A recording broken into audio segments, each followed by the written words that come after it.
Why was I smelling bread? Am I having a stroke? Then I saw it in the second row, a toaster, a freaking toaster.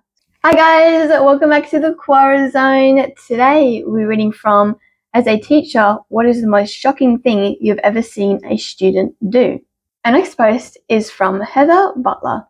I have 100 stories. Some are shocking because they are disturbing tales of students trying to manipulate me to get a better grade, and some are shockingly sad. I'd rather share a shockingly funny story from back when I first started teaching in higher education, a state university in California. It was my first time teaching Introduction to Psychology in a big lecture hall. The class held about 200 students. I remember being excited to teach them in the room because it had just been renovated and had new tables with electrical outlets in them.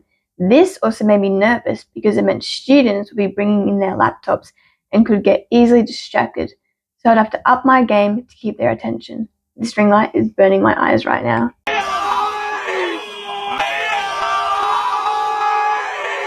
This is why I have to wear these freaking blue LED glasses. Oh my god.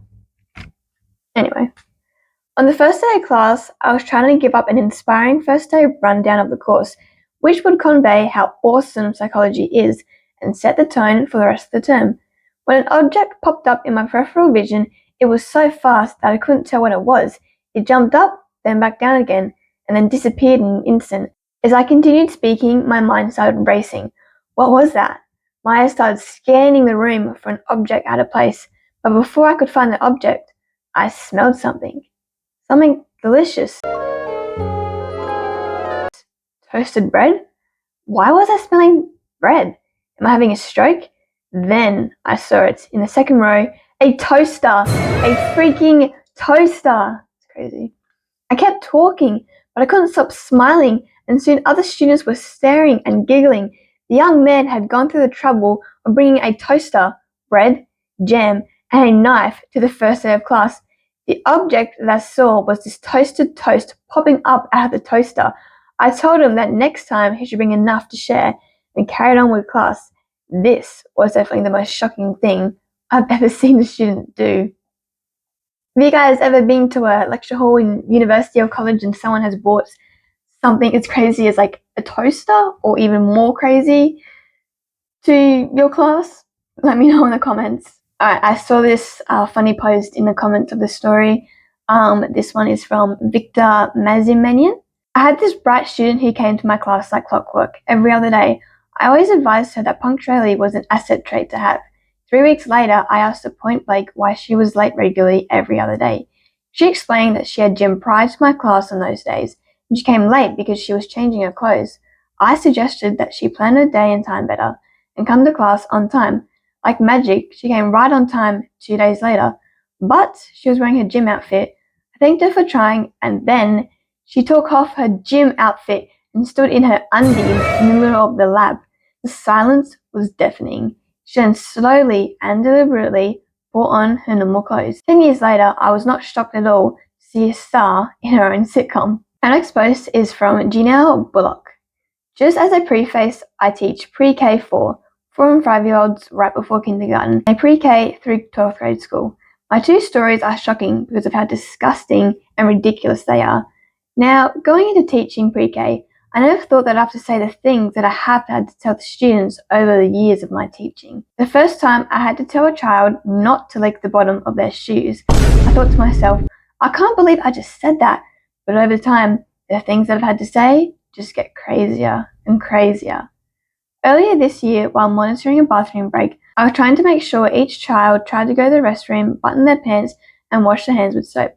I was helping a girl in the girls' bathroom button her pants up, then I got up, turned around, and walked past the boys' bathroom to see out of the corner of my eye a boy with what looked like his head in the urinal. I instantly froze in my tracks, turned and asked, "What is going on here?" The child responded with a guilty look. "What?" It was wet or something, so I licked it off. Taken aback, I started out, "Wait, you did what?" He responded confidently this time. "There was something wet over here, so I licked it off." I replied with hysteria creeping into my voice. "So there was something wet where you go pee, so you licked it off?" the child slowly came to the realization that he possibly just consumed urine and still barely batted an eye. It is still shocking to me that his face was still seriously impassive, while I must have looked like Malachi McCulkin in a Home Alone with my mouth agape. That was a fun conversation with a parent. Number 2. At my previous childcare job, I remember that for a period of time, every time I would walk into my shared classroom bathroom, there would be liquid all over the floor. I would disinfect it and clean it up. Try to get to the bottom of it. Who was thinking that? Perhaps children are known to do. Someone had an accident and didn't tell anyone and went back to playing. For weeks, I never found the culprit. I couldn't quite nail down who was doing it. This sneaky urine ninja was nicknamed the Mystery Peer. And I was crazy trying to manage my class, but also seeing who was responsible for peeing all over the floor.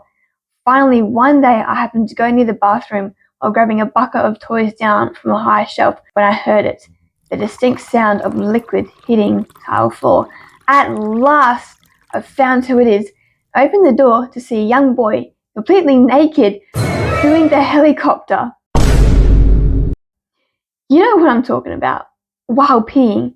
How did his clothes never get wet, you might ask? He took all of them off, underwear to shirt, and held them behind his back as he went. I never forget the look he gave me when he was busted. He knew he was in trouble. I told him to put his clothes back on, wash his hands with soap and water, then go sit in the chair in my classroom to wait for me. As I cleaned up his mess, I couldn't help but laugh at the ridiculousness of the whole situation. After a talk with him and his parents, I never had an issue with him ever again, and his parents even had him write me an apology letter, complete with a 4-year-old self-drawn picture of him doing the helicopter and then him cleaning it up with a sad face. This story still gives me a chuckle, and I still have the apology note. Our next post is from Evelina Landon Dilner. I used to teach a kid who was very difficult because he had no understanding of boundaries. He was 14, but mentally speaking, he was much younger than that.